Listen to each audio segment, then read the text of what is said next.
હવે આ હેલ્ધી છે કે નહીં તે તો નહીં કહેવાય, આ બર્માનું છે. બધા મજામાં છો? સબ ઠીકઠાક? એ આજે છે ને વેડનસડે છે ને વેડનસડેનો નાસ્તો બી ઉપર જ છે, નીચે મોહમ્મદ છે.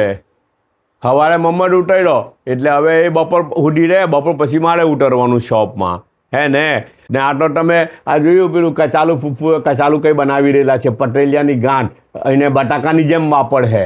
એ નોનવેજમાં બહુ જ સારું લાગે એ તો, હે ને આ બધું છે ને આયરું બીજું આ ફૂફ્ફુનું ટેરેસ ગાર્ડનનું પ્લાન જો ફૂફ્ફુએ તૈયાર કરેલ છે, આ ફૂફ્ફુની પ્રોડક્ટ, હે ને તો પછી ને આજે હમણાં શોપ પર લઈ જઈને મૂકી દે હું એમ જ, એટલે કોઈને ફ્રીમાં જોઈતું હોય ને તો આપવા સારું કે જેને ફ્રીમાં જોઈએ તે લઈ જાય. બહુ બધા પ્લાન્ટ તૈયાર કરે ફૂફ્ફુ, એક બે દાડે એક પ્લાન્ટ તો તૈયાર થઈને ઉતરે જ જાણે કે નીચે અલગ અલગ જાતના બધા. હે અચ્છા, ને નાસ્તો શું છે ખબર? બહુ જ ભાર છે. લે આ શું છે? આ ઓલિવ છે, નલ્લા ઝીણા છે. આ ઓલિવ મને આખું ડબ્બું ભરીને કોઈ આપે ને, આખું ડબ્બું ભરીને ખાઈ જામ ને એના હાથે જે પાણી હોય ને તે પાણી બી પી જામ હું તો, એટલા હવાટ લાગે મને ઓલિવ. ને હેલ્ધી આવે, ખબર? બહુ જ હેલ્ધી આવે. પણ મોંઘા પડે પણ ખાવાની બહુ મજા આવે. વગર સીડના આવે ને મોટા, હજાર ઝીણા છે, થોડી લોઅર ક્વોલિટી છે પણ ચાલે. બીજું શું છે ખબર? હવે આને કઈ ના ખાવાતો હું કાં છે? ટ્રે કોને તૈયાર કરી?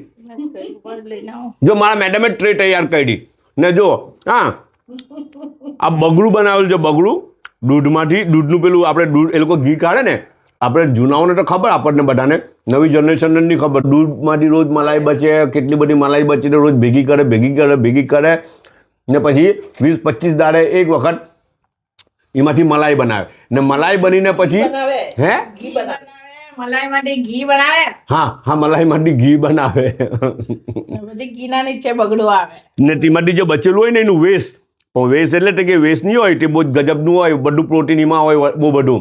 અચ્છા, તો ટીને પાછું આ ખાંડ નાખીને આપેલું છે તે જ બગડું મને એટલું મજા આવે. પેલો કાવીનો હલવો છે ને ટીના જેવો ટેસ્ટ આવે થોડો. અચ્છા, એના અંદર ડ્રાયફ્રૂટ એવું નાખીને પ્રોપર હલવો બી બનાવે તે બી બહુ જ ભાડે લાગે, ખબર?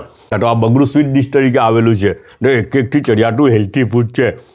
હવે આ હેલ્ધી છે કે નહીં તે તો નહીં કહેવાય, આ બર્માનું છે.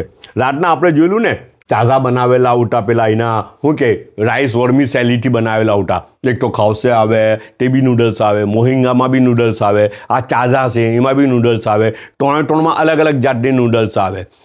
ખાવસેની નૂડલ્સ જાડી આવે, ચાઝાની નૂડલ્સ થોડી મીડિયમ આવે ને મોહિંગાની નૂડલ્સ એકદમ પતલી આવે.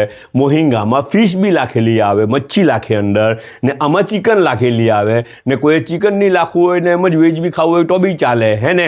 ખાવસેની જે કઢી બનાવે ને તે જ કઢી આમાં વપરાય ને ઉપર લગભગ ટોપિંગ બી બધું સિમિલર તેવું જ હોય. આ જો મોહિંગાનું ડિફરન્ટ હોય. હા, મોહિંગામાં ડિફરન્ટ હોય બધું. આ ચાઝા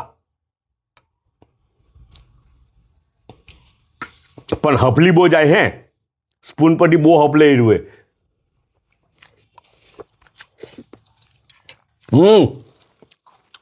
એટલું ગજબનો ક્લાસ આવે એમ, પેટ ભરીને ખવાય, રિયલી કે પેટ ભરીને ખાવ ને તો બી પેટ ખાલી, તરત જ હજમ થઈ જાય વસ્તુ. એટલા સારું છે ને, બર્માવાળા બધા આખો દાડો ખાતા જ રહે.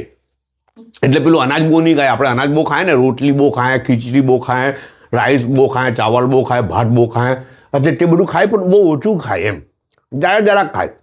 આવું બધું આખો દાડો ખાયા કરે. આ ખાય એટલે થોડીક વારમાં તો હમણાં પેટ ભરાઈ જાય ને, થોડીક વારમાં પાછું પેટ ખાલી એટલે પાછું ખાવાનું જોઈએ. એટલે આખો દિવસ ખાવાનું ચાલુ જ રહે બર્માવાળાઓના ઘરોમાં, ખબર તમને?